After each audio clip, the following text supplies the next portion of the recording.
everybody. Thank you so much to everyone who's joined us today. I'm very pleased to say that I'm joined by Dust Architecture today. I have Anton Ambrose, who's the founder and director of Dust, and Felicity Holmes and Matt Deeming, who are both architects with the firm as well, who are gonna help us to get a really good idea, I'm sure today, of what a career in architecture is about, the multiple skills that are required within that career path. And I have just said to the guys that what I really want to know is what they thought architecture was going to be before they became architects, and what really surprised them and what continues to inspire them as they work through their careers and find out as much as we can. So Anton, Felicity and Matt, thank you so much for joining us today. Really appreciate it. And I know that what you have got to say today to our students will be really informative and inspiring and very helpful for them as they look towards their futures. So I guess I'm going to start with Anton. Anton, what I'd really like to know about is what inspired you to become an architect in the first place? I was actually wanted to be a vet when I was 15, and I was very much a scientist. I was a scientist who liked to draw and liked a bit of art, and I went and did some work experience for a vet and decided that I didn't want to be up at 4 a.m. Touching horses and things like that. So I then looked for a career that combined my interest in art and my love of science, and I came across architecture. It was either that or air traffic control was the other option. So I ended up going to do some work experience for an architect, and I really enjoyed the making. I enjoyed the breadth of it, and I guess the mix of kind of creative but also very technical aspects, and that's what sort of encouraged me in the first place. It's become a much bigger thing, but I think the first instance was the combination of science and art. Fantastic, thank you. And are those the things that still sort of fire you on, really? Is it that combination of your skills and interests that still I think, yeah, I kind of caveated that by saying it's become a lot bigger as a sort of a role, or being an architect isn't all about drawing and getting things to work on paper. For me, it's become a lot wider. I deal with contracts day in, day out. I deal sort of in a quasi-legal role. I deal in a financial role in running the business. I deal in a political role in lobbying a lot of my own projects through a local sort of councillors and local parliament. And I still sort of deal with a lot of the artistic side and the scientific side, but I think what's kept it interesting for me is that it's got a lot broader. Yeah. And as you get more experienced, and it'd be interesting, Matt and Flick might feel the same thing, but as you get more experienced, the job doesn't narrow down, it actually just broadens, and it's incredibly broad, and that's what keeps it exciting. I think if I was just drawing things on a bit of paper, that wouldn't be enough, I don't think. It would have run its course by now. Yeah. Now, Felicity, could you tell me a little bit about your role within Dust and how that fits into the organisation? Yeah, so I'm a project leader at Dust, which means that I kind of manage a couple of projects at a time. They're mostly residential ones that I'm doing at the moment. So it's kind of the day-to-day running of those projects, attending meetings, taking them really from a kind of concept design stage all the way onto site in different stages. So you won't necessarily do all of that for all of the jobs, but yeah, it does feature all of those stages right from the very beginning to completion, really. So when you say you don't necessarily follow that whole process all the way through, how does it work in that way that you can segment different sections of the project? So we're appointed in stages, and you won't necessarily take it on right from the beginning. Or you might not take it on further. They get built in different ways, can get quite technical with the contract side of if we're involved or not. But yeah, it's kind of, there's these key stages of concept design, planning, pricing drawings, and on site are kind of the key 4 stages really. And ideally we like to see them all the way through, but it can vary, and so it keeps it all interesting and live all the time. And what is your favourite part of that process? That's a good question. I like the sort of the early stages, and I'm also quite a fan of the end stages, kind of on site, getting that to actually work. So it's kind of the 2 ends I find probably the most interesting. Fantastic. Matt, could you tell me a little bit about your role and how that fits into the big picture within Dust? Sure, yeah, quite similar to Flick, really. So I'm an architect as well, and it involves seeing projects from concept all the way to completion. Matt, is there an area that you particularly specialise in? I think, well, I specialise in residential residential projects. Really, I work on a lot of house reconfigurations and remodelling. So we work a lot with existing buildings, and that's a really exciting challenge. You know, designing a new way of using that space, and a new addition often to a new kind of architectural element, which will join onto an existing kind of old historic structure.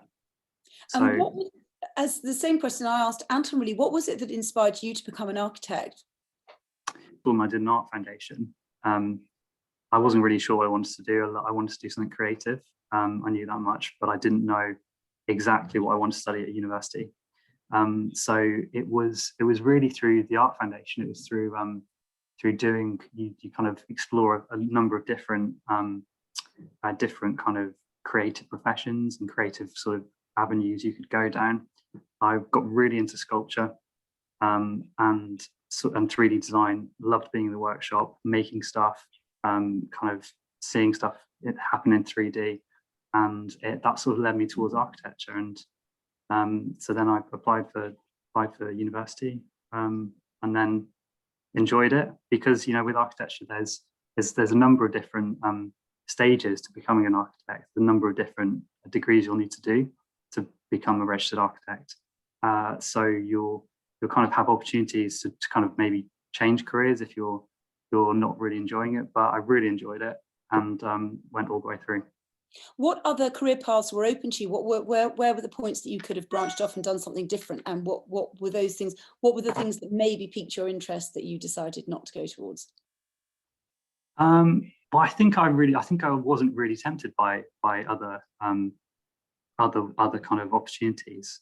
But I know a lot of people we studied with have done that. They've gone into maybe finance, into property, into the more sort of development, financial kind of aspects of it. One close friend's gone and done that. So when you first apply to university, you do an undergraduate degree, which is just a 3-year architecture degree. So when you've done that, there's no obligation to carry on and do your masters and do your professional qualification, but that's what you'll need to do if you want to become an architect.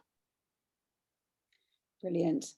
Because of course we know that it takes a very long time to become a fully qualified architect, and one of the things I want to really understand today is exactly why. And I guess you're just giving us a little insight there. Anton obviously has, talking about the range of skills and areas that his job now, particularly obviously overseeing a large architecture practice, takes. But as you just said, that actually there are those opportunities to branch off towards the more financial aspects and development, as opposed to actually design and architecture itself.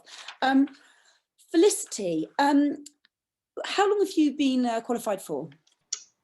So just over 6 months. I think I qualified around November last year. So.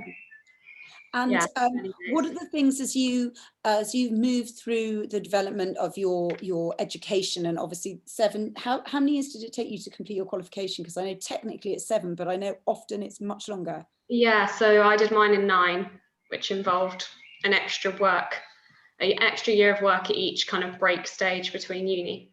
And do you feel that has those additional experiences have have benefited you as you now are, you know, working as a fully qualified architect? Yeah, definitely. I think it's great that you can take it at your own pace. Obviously, the university chunks are generally you do them full time, and you could do them part time. But in between, you've got the time to take the time in practice to kind of gain a bit more experience if you want to feel a bit more confident, or perhaps it's that you want to get a bit more experience in different areas so you can specialize quite a lot at your masters, feel like you've really got something you're aiming towards. And likewise with before the professional qualification, there's no pressure to jump straight on that. It's, you know, if you want to breathe or even just from the study side of things, you know, you still got a job to do, and it's there's no hardship really in taking at your own pace, I'd say. What didn't you know before you started that process that you wish you'd known? I mean, I wasn't, to be honest, I didn't know how varied it would be, or to be honest, how much it covers. I think, like Anton was saying, and the level of then coordination between all those things that you've got to consider. So there's the whole that side of it as well. I did just think it was art plus science, which I think is an early stage kind of understanding of it. But I think at its essence, that's what it is. It's just then kind of that in the real world, you know, you have all the complexities of, you know, you're working with people, you're making things happen in the real world, unforeseen things happen. Anton, this is quite a broad question, and I think I probably actually know the answer to it. What is the thing that you find most frustrating about your job? I think that's a very, very good question.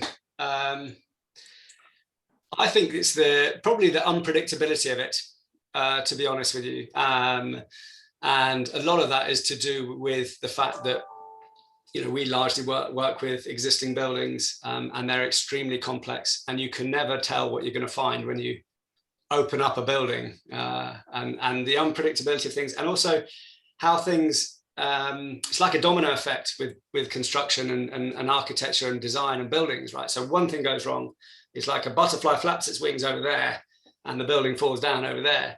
You've got to be very careful of that domino effect, and you know, I think you never get taught that. You can't get taught that. That's becomes instinctive. But it's incredibly frustrating because you wake up in the morning and you never know quite what the profession's going to throw at you that day. But I also know, you know, as Matt was saying, that you particularly work with old buildings and existing buildings, and in developing and extending those buildings in innovative ways. And so I suspect that while that is the most frustrating thing of your job, is probably the thing that you enjoy in its own way as well. Yeah, it's like tackling a really complex crossword and getting it right in a relatively short period of time. That it's a really good feeling when it works, and I think that is also addictive, and that's why we like doing what we do.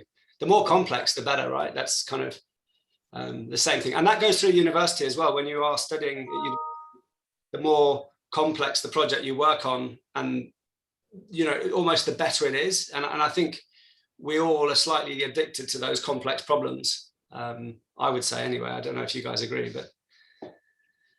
Well, I mean, I think, you know, fundamentally, as with many industries, it's problem solving. And actually, you're taking very, very human problems about the spaces in which people exist and work and function and travel and all of those things. And I know, Anton, you've worked right the way across the board, from very, very big public spaces to very small residential spaces. And actually, it's all the challenges of human life, really, that fall to you guys to be able to literally capture and facilitate. So I think it's a fabulously exciting thing, but I can imagine that that is very frustrating as well. Matt, talking about the types of buildings that you work on, and what's been the project that you have been the proudest of? I finished a project not last year, the year before, actually. That is the first one I've probably seen from the start, from the project came to the office. It was an extension to a Victorian house in West London, it came to the office, and I worked on it from the start, from the first ideas and saw it all the way through on site to completion. The clients were really happy with it in the end, and it was a lovely space. So yeah, that was really, really rewarding to be involved all the way through. And what are the things that you remain your ambitions? What are the projects that you would love to work on? I'd love to carry on working on. I love adapting old buildings. I think that's really, really interesting. And it's a new challenge every time. I'd love to maybe do a little bit more kind of arty things again. I did a lot of slightly weird conceptual art stuff at uni, and I'd love to maybe do some more sculpture again. So hopefully Anton can win some sculptural projects for us. So yes, maybe that. Something really out there. Anton, I'm going to jump back to you and slightly, I'm going slightly backwards and forwards here, but actually I'd love Anton for you to just tell everybody a little bit about your career path and the sorts of projects that you've spent your working life focusing on. Yeah, so I kind of went to university to do my first undergraduate bachelor's at Nottingham University. So that's the 3-year course. I did that, and to be totally honest with you, I went to university to have an awful lot of fun and kind of enjoy myself. When I discovered I was doing architecture, I then had to balance the very hard. It's a hard course. It's a very tough course. It's got long hours, but I had to balance that with having a lot of fun. And I came out of my first bachelor's not being 100% sure that I wanted to be an architect. Like Matt said, you get that choice. So after 3 years, you get the choice to continue and do your part 2, which is your master's, or you get to branch away and do something different. And you can go into surveying, you can go into property finance, you go into development management, development finance. Some of my friends went into the city, into finance. Some of them became lawyers, some of them became doctors. But you have that choice. And at that time, I was very unsure as to whether I was going to become an architect. So I went away and did some work as a safari guide, actually, in Africa. Which took my mind off sort of being an architect. I then ended up, the first thing I fell into in being a safari guide was then I fell into rebuilding one of the safari lodges. So then I decided that actually I did like architecture. I then came back to London and I did my master's at UCL at the Bartlett School of Architecture. And I really found my way there. I really found, I found a group of very intellectual people who I got on with very well. And who produced incredible art and architecture, and it was just my perfect place to be, and it was the right school for me. I think Nottingham was perhaps the wrong school for me, and I love my master's, so I came out of my master's with a distinction, and then I went on to do I then took another year out in practice. And I then went on to do my part 3 at South Bank University to get my legal and practice exams out of the way. And I then joined a small practice in West London doing residential architecture. In the 2008 crash, they made everyone redundant. And I then got a job for Grimshaw Architects doing infrastructure projects. So I worked on enormous infrastructure and transport hubs across England. I ended up working on Heathrow Terminal 2 for 4 years, basically. And so I delivered a big portion of that. I delivered one of the pier buildings at Heathrow Terminal 2. And then whilst I was there, even though I was working 60, 70, sometimes 80-hour weeks at Grimshaw, I then found some time to start doing my own projects on the side for friends and family, and then I started taking on sort of more complex projects that were friends of friends of friends. It was getting wider and wider, and it got to the point where whilst I was still working at Grimshaw and doing 60, 70-hour weeks, my own income business, I'd set up the business, was actually turning over more than I was earning at Grimshaw. So then I made the obvious leap to go out on my own, despite I had a wife and child at the time. So despite my wife's trepidation, should I say, and I started the business from a desk in Tooting, actually the back room in Tooting, and our back room, we started a back room in Tooting, and then I moved to a desk, and then I employed someone, and so we took 2 desks, and then we employed a couple more people. We moved up to Balham, And then I think that's probably when Matt and Flick joined in Balham, isn't it? And then we jumped up to Borough, and we were a good 20 strong sort of practice by then. And then we opened as well. So yeah, that's the story.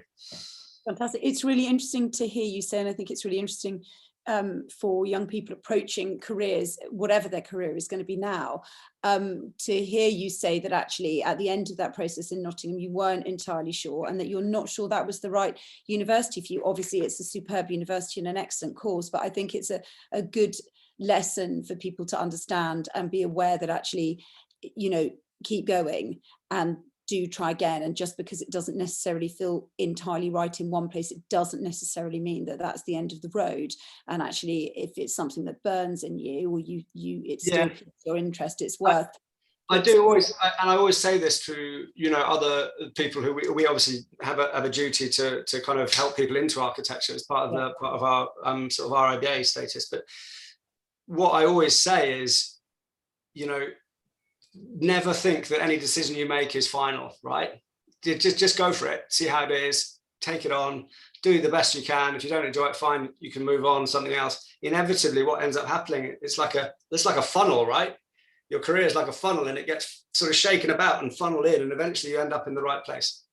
So don't ever think a decision you make is wrong, because it's not. It's just part of the process, I think. Yeah, and I would think in a career such as yours, where actually, you know, you've got such a broad spectrum of project opportunities and things like that as well, that actually the more, and I guess for all careers really, the more life experience you've had, the more different angles and perspectives you've had on your career and other elements of your life, the better you're probably going to be as a practitioner of whatever it is that you do. Felicity, what is your favourite kind of architecture? What are the buildings that you really love? I think any spaces that sort of surprise you a little bit. So something a little bit different. Things that can be quite kind of subtle touches and not necessarily a big fancy thing, but it's just kind of buildings that are even well orientated, some very simple things that kind of work really well with light and materials. Those sorts of things that are just very I think they kind of, things that work well in those terms work well for everyone as well. It's not a taste thing. It's often, you know, it's a human kind of condition that, you know, we like the daylight and this kind of feeling of solidity, or things that just feel kind of right, which is a strange way to describe it. But some things, yeah, spaces like that are just comfortable to be in, really. And that applies to any kind of building type, really, I think. Yeah, I find it really interesting how architecture affects people's lives in ways that they don't realise it's going to. Matt, Anton, and I think it's really important that we talk about this a bit more in depth. Anton was talking earlier about the multiple skills that are required in a career like architecture, and I guess that's why it does take such a long time to get there. How much of your time do you think is spent actually designing? And how much of your time is spent dealing with things like surveying and structural engineers and all other such things? And what are those things that take up your professional time? A good question. Wouldn't like to put a percentage on it, but it is there's a lot of other skills. There's a lot of other kind of skills you need to have and need to refine, as well as design. Obviously, design is really important, but I think there's a lot of other more intangible skills like pitching. You've got to, if you can be a great designer, but if you can't convince someone that's a good idea, or if you can't sell the concept, then it's not going to ever exist in a physical form. So pitching, I think, managing people, you have to, managing builders, managing clients. Sort of your job is really to kind of keep the process moving and make something happen, basically. Anton, I keep asking you negative questions, which I don't mean to do. What's the thing that drives you nuts in other people's buildings? What's the thing that you see that you think, oh? Honestly, I can go into I can go to any space, and if there is a tile or a floor joint or a joint in the ceiling tile that doesn't line up with anything else, it drives me mad. It honestly, and I don't know whether earlier in my career it would have driven me as mad, but now I can be on a Zoom call with someone and they can have a ceiling tile behind their head, and it can be aligned with the door frame that comes down. So there's no thought gone into it, and it just drives me up the wall because it's so easy to get right. I can imagine. We were just talking before we came on about Matt's Zoom view, and Anton was just complimenting him on how satisfying he finds his Zoom view. I find that really relaxing, honestly. Like it's because when I see a nice paint job that's really nice to see. I'm sure there's things behind me that would drive Matt up the wall, but you know, I don't know if everyone's like that. I think there are people like that, but that's just my thing. Is like things need. The other thing is pictures that aren't straight. My mum still jokes about this. I used to go around the house at home straightening all the pictures. So if you're guilty of that, then you should perhaps think about becoming an architect. No, on a totally different level. Again, we were talking about the other elements of your career, Anton, particularly as obviously the overseer of the whole organisation. What are, and we talked about the how you find the breadth of it very exciting, and it keeps it fresh for you. What are the elements that you, what are the elements that you wouldn't have expected to find inspiring that you have? It's like a guilty pleasure. So I love spreadsheets. And I think it's because I've kind of got long in the tooth as an architect, and don't get me wrong, I love drawing. There's drawings all over the place in my office, but I love a spreadsheet, and I love financial management. I really do enjoy that, and I enjoy. So as a practice, we also do a lot of our own property development, and I really enjoy that bit because that for me takes architecture full circle, where we're both client and designer and architect. So we're managing the whole process, including getting investment. And, you know, so we find the site, we then work out how many flats we can get on the site. We then obtain investment, we then buy it, we take it through planning, we get it costed by builders, we then build it out, and then we sell it on. And it's full circle. And I love that. That was really surprising for me because I think as an architect, certainly when you have developer clients, you don't, there's always a bit of a gap, and you never cross that fence. But actually the full circle for me was a total surprise because I love it. I really enjoy it. It just ring fences it all in one nice little bubble for me. Yeah, I can imagine that. On that level, really, Felicity, with regards the very end of the project, we were saying that you enjoy the beginning of a project particularly and the end of a project particularly. How involved do you get with things like interior design? Yeah, it depends on kind of the project, but we do get involved in that as well. I've got one at the moment actually where we're doing both the interior design of the architecture, so that kind of extends to things such as you might think of as paint colours and just general colour palettes and materials. And then we're also doing what you'd call the FF&E, which is fixtures, furniture and fittings. And so that's sort of, and the soft furnishing side as well. So kind of a bit more of the actual products that would go in there, sort of your sofas and things like that, helping the clients with that kind of whole look and feel of their house as well. So it can definitely cross into that as much as you'd really like it to. I think a lot of people who are interested in architecture naturally have a interest in that as well. Yeah. Well, it's creating spaces, isn't it, and environment. Is that something you particularly have an affinity with, or is it, you know, it's something I find quite challenging actually in some ways, because it's a bit more taste driven than your architecture. While that also has its kind of taste and people have their preferences, it can be even more personal. So for someone to kind of, you need to have a similar kind of, you need to really communicate well with your client on that to understand what they're looking for, and to kind of take a step away from your own taste in some circumstances to kind of, yeah, make sure you're delivering something that they're after. Yeah, I can imagine that is quite a challenging thing to do, taking on somebody else's home in that very final, very personal way, but very exciting. And as Anton says, being able to see right the way through the project from the very beginning to the very end.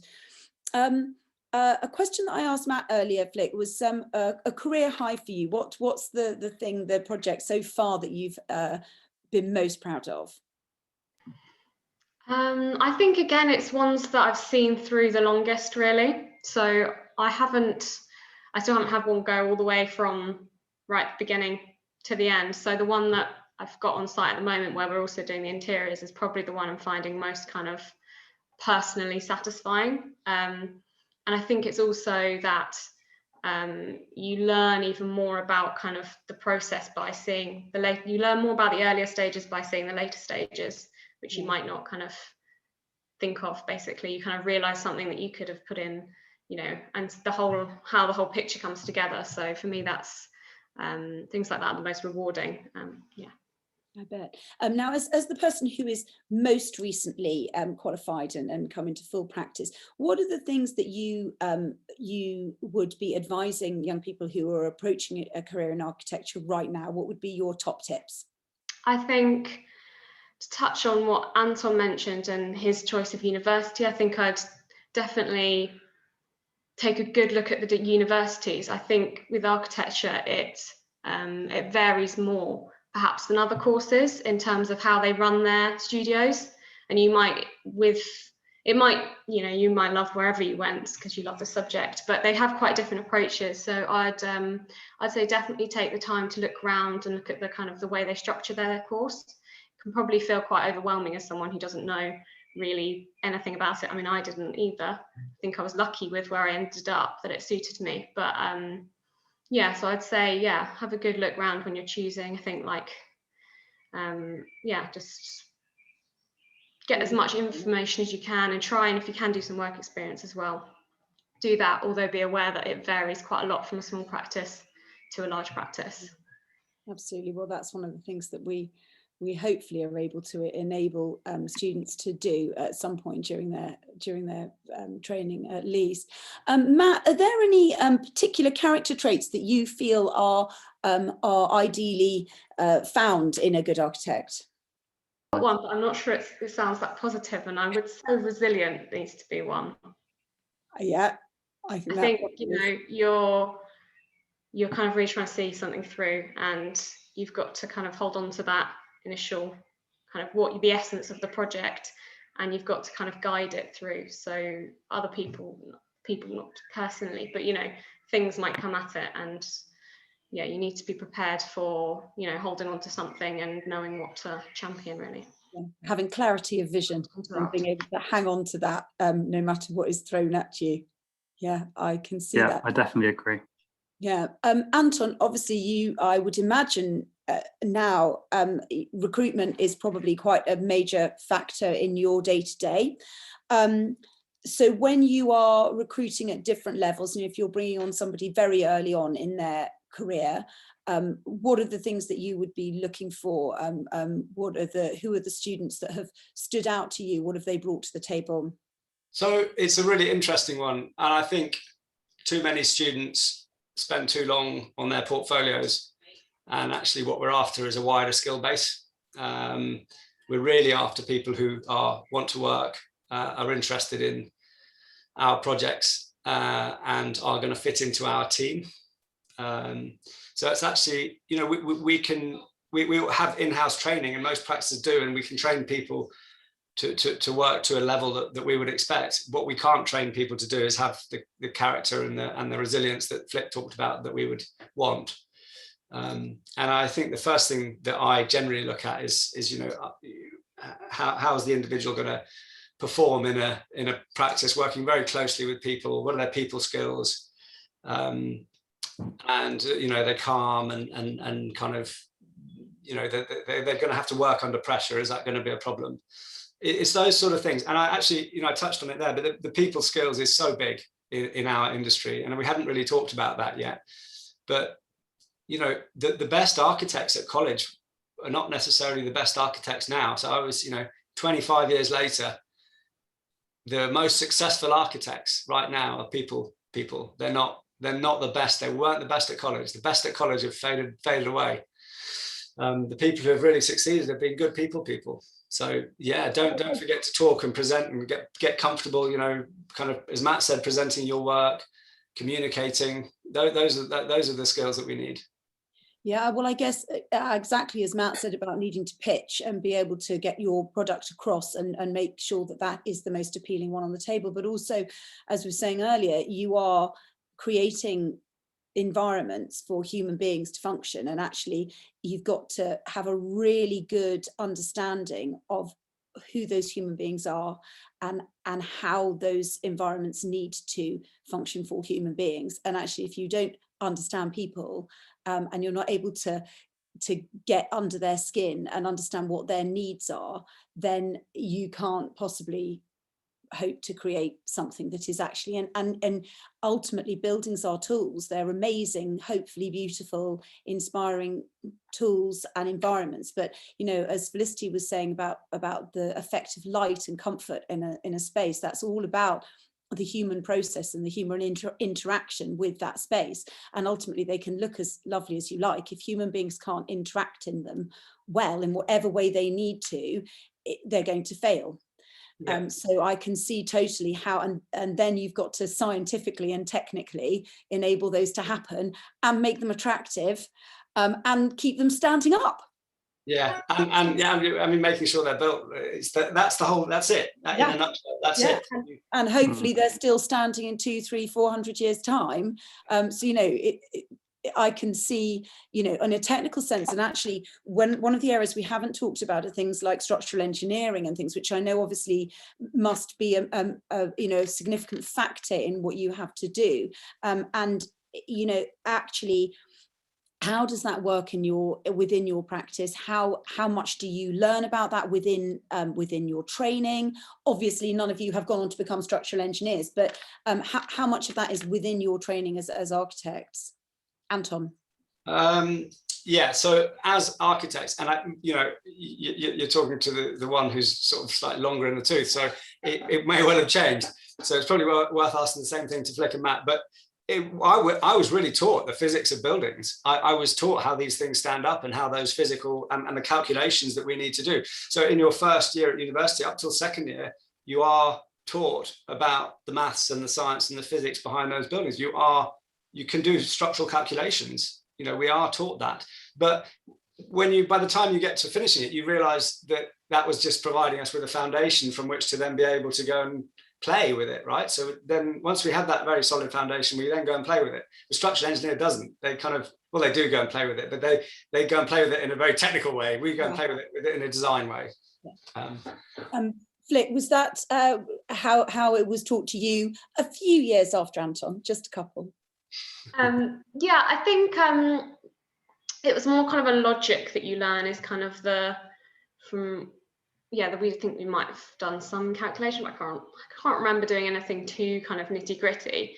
It was kind of the approaches and the logic and kind of that you need to understand in order to be able to kind of understand what's going to work, what's feasible, which materials you should be thinking about and how they perform. And it's a knowledge base to be able to select materials to use and understand just the principles, and then the more detailed side is the structural engineers.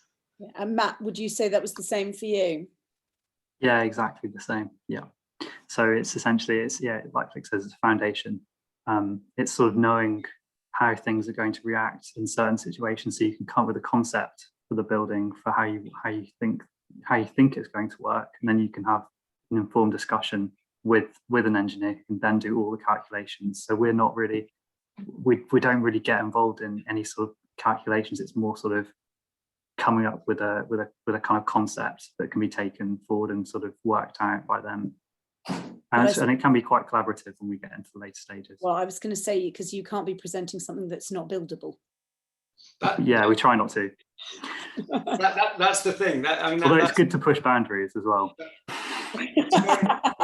It's a very important point, though, because we do want to push boundaries. So the stronger our knowledge in the technical performance of a material, the more we're going to be able to push a boundary, which is a really important point about an architect. So you know, a very strong architect will have a very good foundation in structures and materials and understanding of that, because we don't want to do something and then go to a structural engineer and they say there's no chance that's going to ever happen, and by then we've sold it to a client.